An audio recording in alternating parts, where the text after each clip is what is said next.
Frozenheim is a pretty Norse city builder that doubles as both a classic management simulator and an RTS with tactical combat. Let's start with story. Frozenheim features a fairly generic 4-part, 16-mission single-player campaign that showcases each of the game's 4 animal clans. I found it enjoyable enough, but don't go in expecting much in the way of narrative depth, as the storytelling here is done with a light touch. Each mission is broken up by a short cutscene, but the lack of a narrator or voice acting of any kind here feels cheap and makes the game's already surface-level story feel pretty rushed. Never once does Frozenheim showcase a memorable character, so we'll leave this micrometric unscored and move on to gameplay.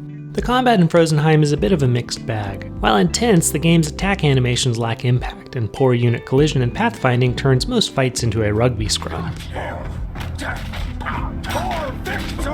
That said, Frozenheim's special abilities inject a degree of frantic micromanaging fun into these otherwise detached small-scale skirmishes. Meanwhile, the game's non-combat, that is to say its base building and resource management systems, are solid. Food, wood, stone, steel, gold, etc. Each resource is intertwined, and learning what to prioritize when will decide whether the game's economy ends up treating you as a friend or a foe. You'll then need to allocate villagers to each task, and then keep an eye on each building's perhaps too subtle pop-up tooltips that alert you to productivity problems. By the grace of Freya, Frozenheim's devs seem to have cleaned up most of the bugs from early access, minus this one.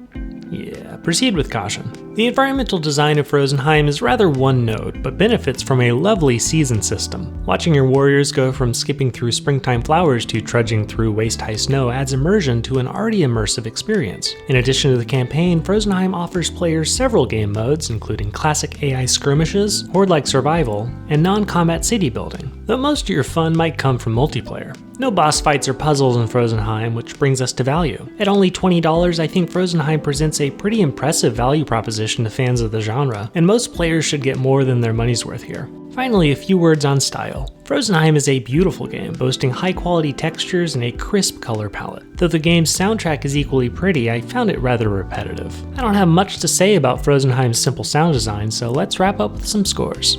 In the end, Frozenheim is an uncut gem of a city builder with RTS combat that should please fans of the genre. After averaging up our micrometrics, Frozenheim earns a slightly above average megascore of 3.17 out of 5. Until next time, this is Scope, and thanks for watching!